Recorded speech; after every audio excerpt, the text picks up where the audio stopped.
मध्य प्रदेश विधानसभा के सत्र लगातार छोटे होते जा रहे हैं और अब यही सियासत का नया मुद्दा बन गया है। जहां पहले विधानसभा में साल में औसतन 60 से 70 बैठकें होती थीं, वहीं अब ये आंकड़ा घटकर मुश्किल से 20 से 25 बैठकों तक सिमट गया है। विपक्ष का कहना है कि छोटे सत्रों की परंपरा लोकतांत्रिक मूल्यों को कमजोर कर रही है। उनका तर्क है कि जब सत्र की अवधि घटती है तो जनता से जुड़े सवालों पर चर्चा का समय भी कम हो जाता है। हालांकि भाजपा कहती है कि सरकार हर मुद्दे पर चर्चा को तैयार रहती है, लेकिन विपक्ष के पास ठोस विषय ही नहीं होते। वहीं नेता प्रतिपक्ष उमंग सिंघार का कहना है कि विधानसभा सिर्फ औपचारिकता नहीं, ये जनता की आवाज का मंच है। कम अवधि में सत्र चलाना लोकतंत्र की भावना के खिलाफ है। एमपी विधानसभा सत्र 1 से 5 दिसंबर तक, केवल 4 बैठकें प्रस्तावित।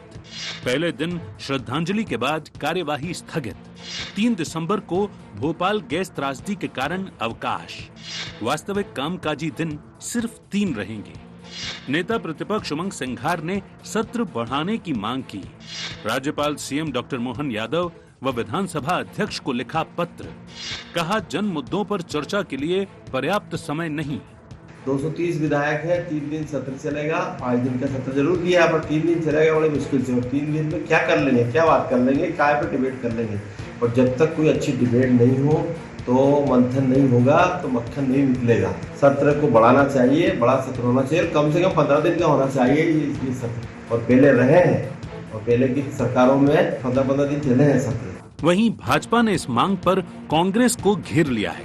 भाजपा का कहना है कि कांग्रेस को सत्र बढ़ाने की बात पहले करनी चाहिए थी। अब अधिसूचना जारी होने के बाद याद आना दिखाता है कि विपक्ष के पास न तो ठोस मुद्दे हैं, न तथ्य। कांग्रेस के विधायक केवल हंगामा करते हैं, विषय पर बात करने से बचते हैं। हंगामा करते हैं, पर इस हंगामे से कोई फर्क नहीं पड़ने वाला। सब्जेक्ट टू बात करो, विषय से बात करो, अपना बात रखो, पक्ष रखो, तथ्य रखो। वो कांग्रेस के पास है नहीं। तथ्यहीन, आधारहीन, जनाधारहीन और आंतरिक युद्ध में मशरूम कांग्रेस का भगवान ही मालिक है। बहरहाल विधानसभा के छोटे होते सत्रों पर तकरार जारी है। विपक्ष इसे लोकतंत्र की आवाज पर अंकुश बता रहा है, तो सत्ता पक्ष इसे बेवजह की राजनीति कह रहा है। ऐसे में देखने वाली बात ये होगी कि सरकार और विपक्ष के बीच इस सत्र की अवधि पर सियासी खींचतान कहां तक जाती है। Bureau report, IND 24।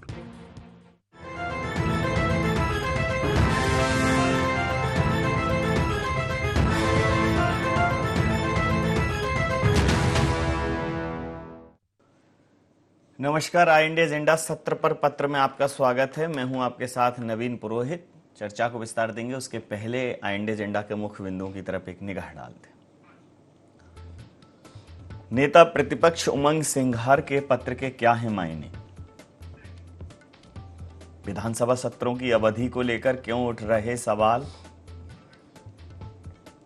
सत्र की अवधि बढ़ाने की कांग्रेस की मांग कितनी जायज?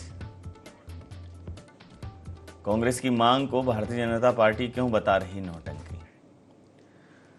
नमस्कार, चर्चा में आप सबका पुनः स्वागत है। पिछले कुछ वर्षों से, खासकर कोरोना के बाद से, लगातार विधानसभा सत्र छोटे होते चले जा रहे हैं और अब ये एक रवायत सी बन गई है। मध्य प्रदेश की विधानसभा के दीर्घकालीन सत्र अब इतिहास का हिस्सा बनते हुए दिख रहे हैं और यह रवायत अब सियासत का नया मुद्दा है। जहां विधानसभा में पहले औसतन 60 से 70 बैठकें होती थीं, अब ये आंकड़ा बमुश्किल 15-20 बैठकों तक सिमट गया है। विपक्ष का कहना है कि छोटे सत्रों की वजह से लोकतांत्रिक मूल्यों का निर्वहन नहीं हो पा रहा है, जनता की आवाज़ सदन में नहीं गूंज पा रही है, जनप्रतिनिधि अपनी बात नहीं रख पा रहे हैं। लेकिन यह बात भारतीय जनता पार्टी पर भी लागू होती है। भारतीय जनता पार्टी कह रही है कि अगर सुचारू रूप से विपक्ष काम करे तो इतने दिन भी पर्याप्त हैं, थोड़ा टाइम भी एक्सटेंड किया जा सकता है। सत्र की अवधि भले ही नहीं बढ़ाई जाए, लेकिन सत्र का समय बढ़ाया जा सकता है, सदन थोड़ा देर तक चल सकता है। लेकिन विपक्ष को हंगामा करने से, ड्रामा करने से फुर्सत ही नहीं है। तो इस पर उमंग सिंघार ने पत्र लिखकर सत्र की अवधि बढ़ाने की मांग की है। उनका यह पत्र भारतीय जनता पार्टी कह रही है ये सिर्फ अटेंशन सीकिंग पॉइंट है, मीडिया में आने की कवायद है। तो इसी मुद्दे पर करेंगे चर्चा। हमारे साथ चर्चा में शामिल हैं मौसम बिसेन जी, सदस्य हैं पिछड़ा वर्ग आयोग मध्य प्रदेश की, पवन पटेल जी सचिव मध्य प्रदेश कांग्रेस के हमारे साथ हैं, सुरेश शर्मा जी वरिष्ठ पत्रकार हमारे साथ हैं। आप समस्त महानुभावों का बहुत बहुत स्वागत है। सबसे पहले सत्र पर पत्र और बाकी हम चर्चा करें। जो सत्र की दीर्घकालीन अवधियों के जीवंत गवाह रहे हैं, जिन्होंने उनकी रिपोर्टिंग की है, उन सत्रों को बड़े नज़दीक से देखा है, उस सत्र को सिकुड़ते हुए भी देखा है और इस पर अब सिकुड़ी हुई राजनीति को भी देख रहे हैं। तो वो एक अच्छी प्रतिक्रिया मैं समझता हूँ, आप दोनों लोगों से बेहतर प्रतिक्रिया उनकी रहेगी, तब आपकी प्रतिक्रिया मैं लूँगा। तो सुरेश शर्मा जी, ये जो सवाल है कि सत्र सिकुड़ रहे हैं, हम भी देख रहे हैं, लेकिन वो दीर्घकालीन सत्र वो समय रहा होगा, आपने वो भी देखा, इसके पीछे की वजह क्या मान रहे हैं?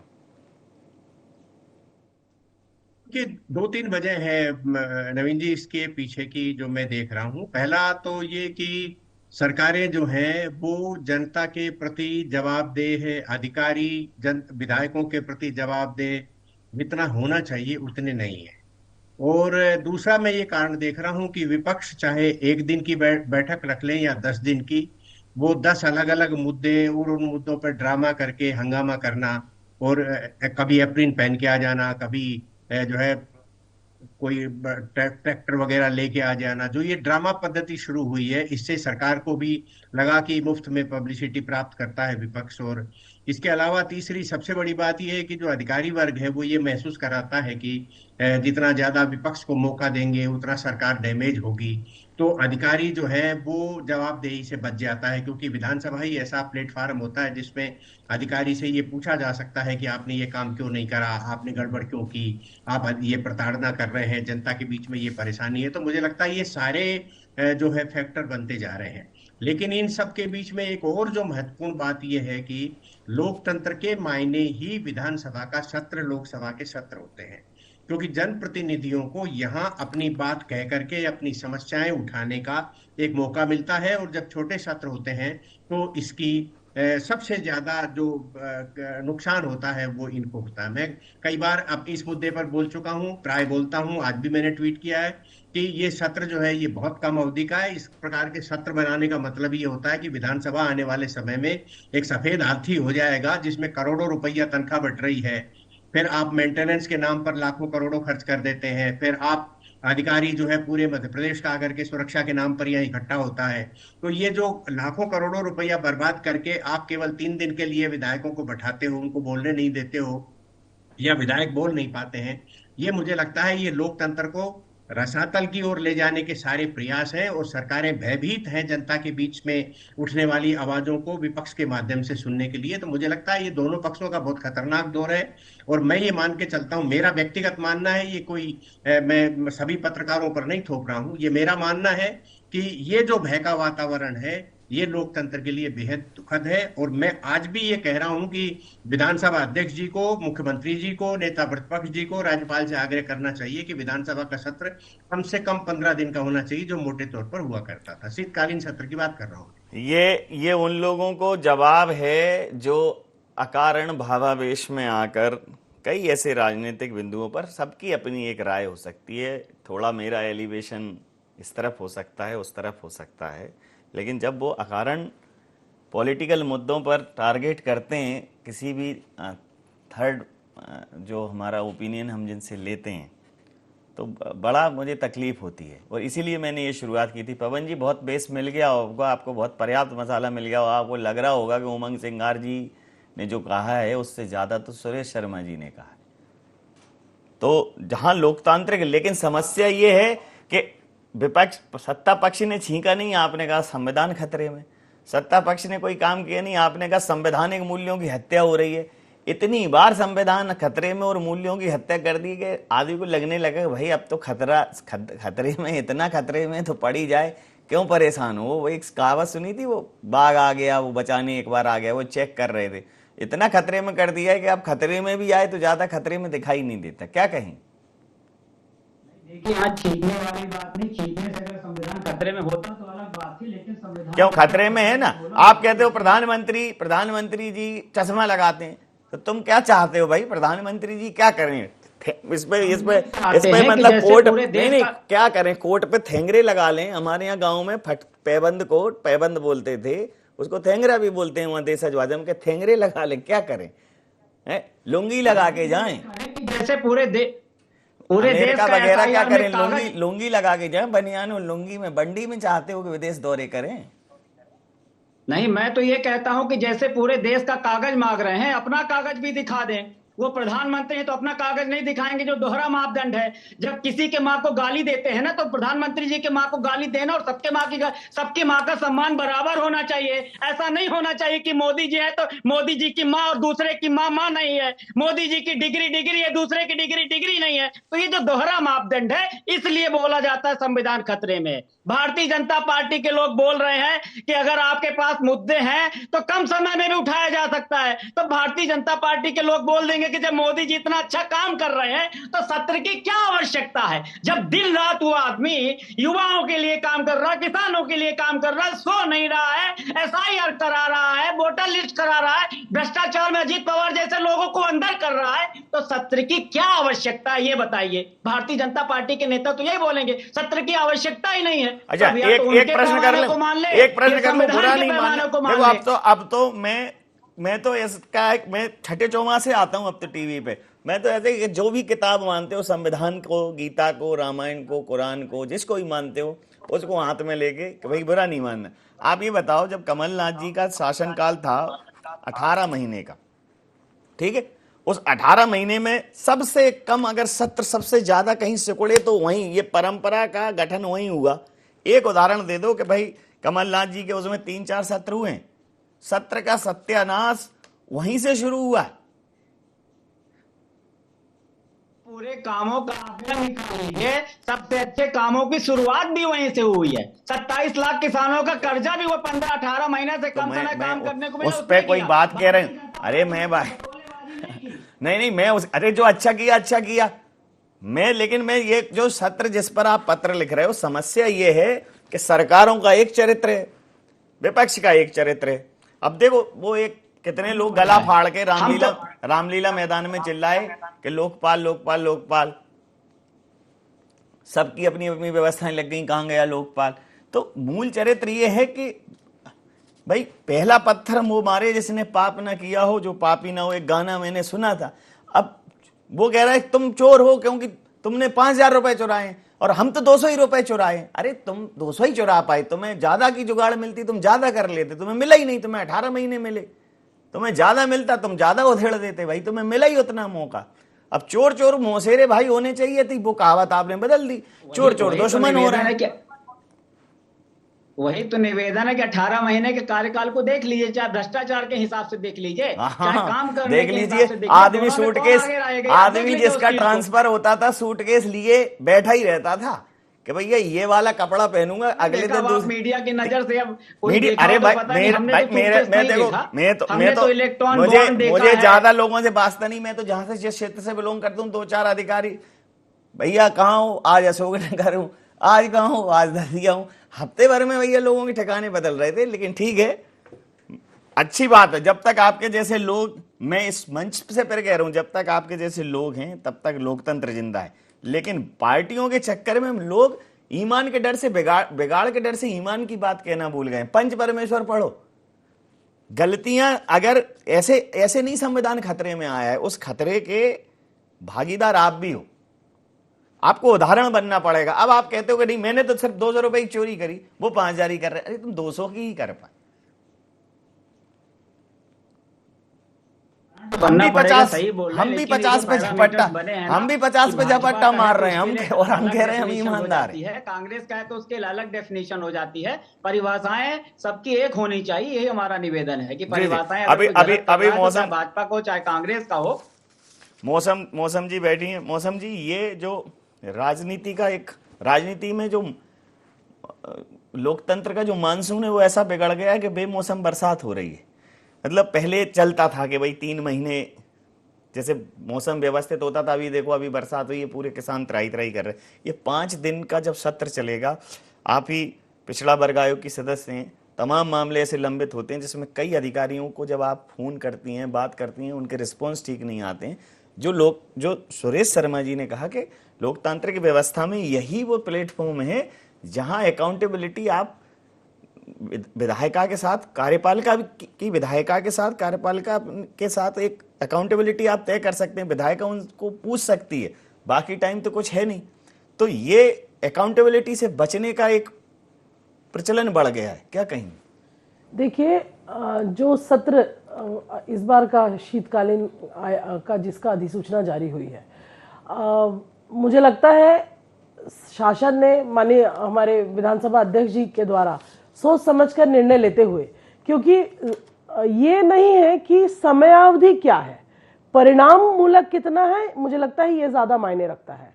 जब हम पिछले सत्र की बात करें, जब मैच 8 दिन का सत्र था, हमने देखा 8 नए बिल हम उसमें पारित हुए, 14 लगभग संकल्प पारित हुए, 23 ऐसे नीतिगत निर्णय उसमें लिए गए। अभी कांग्रेस के हमारे प्रवक्ता बैठे हैं, मैं उनसे ये पूछना चाहूंगी कि जब पिछले कार्यकाल में सत्र थे, कितने दिन इनके विधायक उसमें, कितनी संख्या में उसमें उपस्थित रहे, कितने दिन इनके लोगों ने कौन से ऐसे एडवाइजरी चीजें दे दी? सिर्फ मीडिया के सामने, कैमरा के सामने, camera on, Congress is in action. ये एक परंपरा कांग्रेस की चली आ रही है। मेरे पास तो ऐसे ऐसे प्रत्यक्ष प्रमाण है, जिस क्षेत्र से मैं आती हूं वहां की जनप्रतिनिधि जिनका नाता कांग्रेस से है, उन्होंने विधानसभा प्रश्न लगाया, फिर कौन सी ऐसी उनके सेटलमेंट हो गई कि उन्होंने माननीय विधानसभा अध्यक्ष जी को पत्र लिखकर अपने क्वेश्चन को वापस लिया। ऐसे एक नहीं अनेक ऐसे प्रमाण है। तो बात यह नहीं है, हम यही कहना चाहते हैं कि जो समयावधि है उसमें जनता की आवाज उठे, जनहित से संबंधित मुद्दे आए और हमारे जो जरूरत के कानून है वो उसमें कानून बने, हमारे विधेयक आए। अगर ये नहीं होता तब हम कहते हैं कि कोई भी चीज परिणाम मूलक नहीं है। लेकिन हम पिछली पूरी कार्यावधि को देखें, मेरी बात को आप ही ने कह दिया कि ये परंपरा कांग्रेस से शुरू हुई, लेकिन मुझे लगता है भारतीय जनता पार्टी और हमारी विचारधारा सरकार दिखावे को लेकर नहीं, आउटपुट के साथ काम कर रही है। और मुझे पूरा विश्वास है कि जिस सोच के साथ हमारी सरकार काम कर रही है, जनहित के मुद्दे भी उठेंगे, कानून भी बनेंगे, नीतिगत निर्णय भी लिए जाएंगे।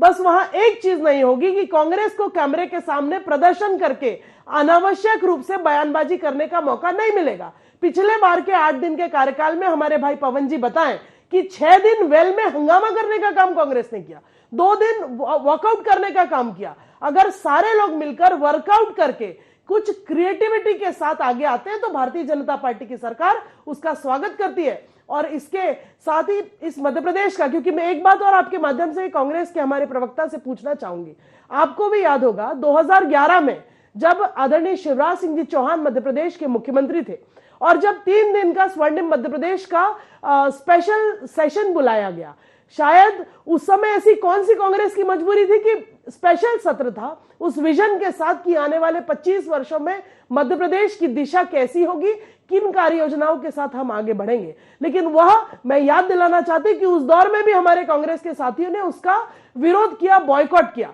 इसीलिए कांग्रेस के जो हमारे नेता प्रतिपक्ष कह रहे हैं, ये सिर्फ मीडिया की सुर्खी बटोरने के लिए, लोगों का ध्यान लेने के लिए, ना ही इनके पास कोई व्यवस्थित मुद्दे हैं, ना ही कोई ऐसे नीतियां हैं जिसको लेकर वो आगे बढ़े। मूल मुद्दा खुद के अस्तित्व को बचाना और झूठी पब्लिसिटी हासिल करना है। पवन जी, मौसम जी ने कहा कि camera on Congress on, camera off Congress मौन, उसके बाद तू कौन मैं कौन पहचान कौन। गूगल में भी निकालेंगे ना कि कैमरा ऑन तो कौन ऑन होता है, तो अपने आप किसका नाम समझ में आएगा। जो इंटरनेशनल लेवल पे कैमरा ऑन पे खुद का काम ऑन हो जाता है, पूरी दुनिया जानती है, इनके बोलने की जरूरत नहीं है मौसम जी की। अभी मौसम जी जो बोल रहे हैं कि आज तक के इतिहास में हुआ है कि 100-150 सांसदों को निलंबित कर दिया जाता है, विधायकों को निलंबित कर दिया जाता है। अरे जब विपक्ष का नेता प्रतिपक्ष कोई प्रश्न पूछता है तो उसका जवाब दीजिए आप। आपका नेता तो गलत जवाब देता है वहां पे कि खाद की खाद ले आना, लोगों की मार घबराहट मची हुई है। तो आपका तो मैनेजमेंट तो समझ से परे है कि किस तरह आवाज उठाए, या हमारा नेता विपक्ष क्या करे, मोगरा खड़ा होकर के वो आवाज उठाए या प्राणायाम करते हुए आवाज उठाए। मुंह से ही आवाज उठा सकते हैं, मुंह से आवाज उठाते हैं, उसका जवाब आप देते नहीं है। आपके मंत्री, खाद्य मंत्री, जो खाद की बात पे किस तरह का मजाक किया था, किस तरह की बात की थी। आप रोज का पेपर अगर पढ़ते होंगे मौसम जी, तो आप खुद आपको समझ में आ जाएगा कि किस तरह की खाद की किल्लत है, किस तरह किसान आत्महत्या कर रहा है। सबसे झूठी पार्टी भारतीय जनता पार्टी, सबसे झूठे वादे करने वाली, बतौलेबाजी करने वाली, 2022 में किसानों के दुगनी करने की बात की थी, और आज जब हम किसान की बात लेकर के जाएंगे तो निष्कासित कर देंगे। इस तरह की बात करते हैं, इसलिए मौसम को छोटा करते जा रहे हैं, उसको, सदन को। इसलिए यही तो हमने बोला कि मौसम जी कह दें कि जब इतना अच्छा काम कर रहे हैं तो सदन की क्या आवश्यकता है, यही बता दें। हम कहते हैं कि जितना प्रश्न पूछा जा रहा है, जितना विपक्ष इस समय प्रश्न पूछ रहा है, उसमें एक प्रश्न का उत्तर नहीं है आपके पास। क्या हुआ बता दीजिए, उन 2 करोड़ रोजगार का क्या हुआ जो हर साल देने वाले थे? क्यों आप कर्जे पे कर्जा लेते जा रहे हैं? कैसे एक पते पे 200, 500 लोग, अलग अलग जाति धर्म संप्रदाय के लोग रह रहे हैं? क्या खेल चल रहा है? एक जवाब नहीं है। भारतीय जनता पार्टी के पास एक जवाब नहीं है। अगर सदन के सत्र को छोटा करके ये अपना काम दिखाना चाहते हो तो बड़ समझ से परे फिर आप समझ सकते हैं कि किस ओर से। इसीलिए तो बोला जाता है कि संविधान खतरे में। अगर ये संविधान के हिसाब से ना चल करके, मोदी जी की वाहवाही करके, सत्र को छोटा करके अपनी पीठ ठोकने का काम कर रहे हैं, तो बता दें फिर तो कुछ नहीं हो सकता है। इतनी सारे नियुक्ति पत्र वितरण समारोह करते जा रहे हैं, लेकिन बेरोजगार है कि कम होने का नाम ही नहीं ले रहा है, कर्जा कम होने का नाम ही नहीं ले रहा है। इतना पैसा इलेक्ट्रॉन बॉन्ड में आ रहा है, पीएम केयर फंड में आ रहा है, लेकिन उसके बाद भी कर्जा कम नहीं हो रहा है। तो ये भारतीय जनता पार्टी का जो फलसफा है, इनका दोहरा चरित्र है, वो आम जनता अच्छी तरह से समझ चुकी है। हम कहते हैं अगर ये अच्छा काम किए होते तो कहते बताओ नेता प्रतिपक्ष, हम 1 महीने के लिए सत्र को बढ़ाते, पूछो कितने प्रश्न पूछते हैं, लेकिन इनके पास जवाब है नहीं। ये घुमाना चाहते। हम तो अभी कहते हैं कि जिन 10 बातों को सबसे ज्यादा आपने प्रचारित किया है, अभी बता दीजिए, आप इस डिबेट में बता दीजिए क्या हुआ। स्मार्ट सिटी का क्या हुआ, बुलेट ट्रेन का क्या हुआ, कर्जा कम करने का क्या हुआ, महंगाई कम होने का क्या हुआ, किसानों क्या दुगनी करने का, बता दीजिए। एक भी जवाब नहीं होंगे, इसीलिए सत्र को छोटा करते जा रहे हैं। पूछ लेता हूं मौसम जी, बता दीजिए। देखिए नवीन जी, मैं आपके माध्यम से आदरणीय पवन जी को कहना चाहूंगी कि भारतीय जनता पार्टी की जवाबदेही कांग्रेस के लिए नहीं है। हमें कांग्रेस के किसी सर्टिफिकेट की जरूरत नहीं है। हम विश्व के सबसे बड़े लोकतंत्र के वासी हैं। भारतीय जनता पार्टी की जवाबदेही जनता के प्रति है। और एक छोटी छोटी बातों के जवाब देने की बजाय मैं सीधे से कहना चाहूंगी कि जब 2024 के लोकसभा के परिणामों ने बता दिया कि जनता भारतीय जनता पार्टी की नीति, नियत और नेतृत्व को स्वीकार करती है, तभी 29 में से 29 लोकसभा भारतीय जनता पार्टी के पक्ष में है। लगातार हम देख रहे हैं 2003 से मध्य प्रदेश में भारतीय जनता पार्टी की सरकार है, और इसीलिए चाहे किसानों की बात हो, महिलाओं की बात हो, युवाओं की बात हो, तमाम अपनी जन कल्याणकारी योजनाओं के माध्यम से जो काम मध्य प्रदेश सहित भारत की धरती पर भारतीय जनता पार्टी की सरकार ने किया है, कांग्रेस के सर्टिफिकेट की उसको जरूरत नहीं है। ये जनता स्वयं फैसला करती है और परिणाम आपके और हमारे सामने है। क्योंकि जब हम उनको तो दिखा नहीं पा रहे आप, कांग्रेस का सर्टिफिकेट क्या दिखाओगे? पवन जी सुन लीजिए, हमें कांग्रेस के सर्टिफिकेट की जरूरत नहीं है। जनता के प्रति मध्य प्रदेश की सरकार जवाबदेह है। डॉक्टर मोहन यादव जी आप लोगों की बात पर प्रतिक्रिया लेता हूं। आप दोनों लोगों की, पवन जी आप दोनों लोगों की बात पर प्रतिक्रिया ले लेता हूं। आज तो कम से कम सुरेश जी के लिए अच्छा बोल दो आप। सुरेश जी को हमेशा मैंने तारीफ की, वो आईना दिखाने का काम करते हैं। सुरेश, मैंने कभी वैचारिक हो सकता, लेकिन पूछे सुरेश जी का शायद सबसे नहीं, आपकी बात नहीं कर रहा हूं। आपसे मतलब मेरा कांग्रेस से है जी। आप व्यक्तिगत तो बहुत ही बेहतर आदमी। देखिए मुझे ऐसी उम्मीद नहीं है कि कांग्रेस मेरे बारे में कभी अच्छा बोलेगी, मुझे ऐसी कोई उम्मीद नहीं है। लेकिन पवन जी मेरे छोटे भाई हैं। लेकिन मैं इतना जरूर एक बात कहना चाहता हूं कि जो सवाल पवन जी यहाँ टीवी चैनल के सामने पूछ रहे हैं, अपने विधायकों से कहें कि वो सदन में पूछें। देखिए सदन विपक्ष नहीं चलने देता, कई बार ऐसी परिस्थितियां बनती हैं और हंगामा रहता है। निश्चित रूप से देखिए ये एक बड़ा पक्ष था, मैंने जैसे अपना गिनाया था। लेकिन मैं फिर एक बात कहना चाहता हूं कि जनता के प्रति जवाबदेही, जनता के द्वारा चुनाव में विजय दिलाना एक अलग सब्जेक्ट है। कई अनेकों मुद्दे ऐसे होते हैं जिन मुद्दों के आधार पर जनता समर्थन दे देती है। कार्यकर्ता नाराज होता है लेकिन आखिरी दिन वोट डलवाने के लिए निकल आता है, पूरी 5 साल तक कोसता है वो, फिर वोट डलवाने निकल जाता है। जीत का सर्टिफिकेट निश्चित रूप से लोकतंत्र में सबसे बड़ा माना जाता है, लेकिन इसका आशय ये कतई नहीं है कि सदन के जो समयावधि है उसको कम किया जाए। मैं बिल्कुल इसके पक्ष में नहीं हूं, क्योंकि देखिए कांग्रेस है, सरकार में भाजपा है, भाजपा को कांग्रेस जो है रोज गरी आती है, उसमें कोई बुरा मानने की बात नहीं, राजनीति में ये सब होता है। लेकिन जो ब्यूरोक्रेसी है, वो ब्यूरोक्रेसी इतनी ज्यादा उदंड हो जाती है, क्योंकि विधानसभा में सवाल के माध्यम से ही उसको जो है लगाम कसी जाती थी एक जमाने में।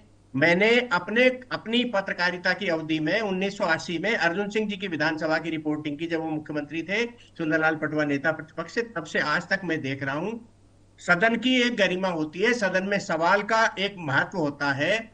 आज जो है, उस समय रात रात भर जो है हमने मंत्रालय में, उस समय वल्लभ भवन बोलते थे, उसके अंदर वल्लभ भवन में अधिकारी कर्मचारी जवाब बनाते थे। आज वो जवाबों का स्तर नहीं है, इसमें कोई शक नहीं है। अधिकारी को कहीं ये कहान पूछा नहीं जा सकता कि इतने बैरियर क्यों लूटे जा रहे हैं, इतनी जगह गड़बड़ियां क्यों हो रही है, इतनी जगह ये बसें जो है नो एंट्री में घुस करके ये सब क्यों कर रही हैं, एक पुलिस वाला जो है क्यों एक इंजीनियर को मार डालता है। ये सारे सवाल पूछने का समय केवल सत्र में होता है, बयान से नहीं होता। मैं फिर कह रहा हूं, चाहे भारतीय जनता पार्टी की नीयत साफ होगी, लेकिन सत्र कम करने का अभिप्राय सीधे सीधे ये है कि लोकतंत्र को आने वाले समय में बहुत बड़ा खतरा पैदा होने वाला है। इससे मुंह छुपाने का विषय नहीं है नवीन जी, ये विचार करने का विषय है, क्योंकि भारत का लोकतंत्र विश्व में इसलिए माना जाता है कि यहाँ फ्रेंडली चर्चा होती है, मुद्दों पर चर्चा होती है। बिल्कुल सही कहा आपने। समय सीमा के चलते मैं ये चर्चा यहाँ समाप्त करूंगा। आप समस्त महानुभावों का बहुत बहुत धन्यवाद, बहुत बहुत आभार। तो सुरेश शर्मा जी के अभिमत को अगर मैं आगे बढ़ाऊं तो मैं ये कहूंगा कि एक पौधा लगाया जा रहा है, उसे जंगल बताया जा रहा है, इधर की बात पे उधर की बात, बस ऐसे बरगलाया जा रहा है। मुद्दे ऐसे ही बढ़ते जा रहे हैं, लोकतंत्र के दिन से बढ़ते जा रहे हैं।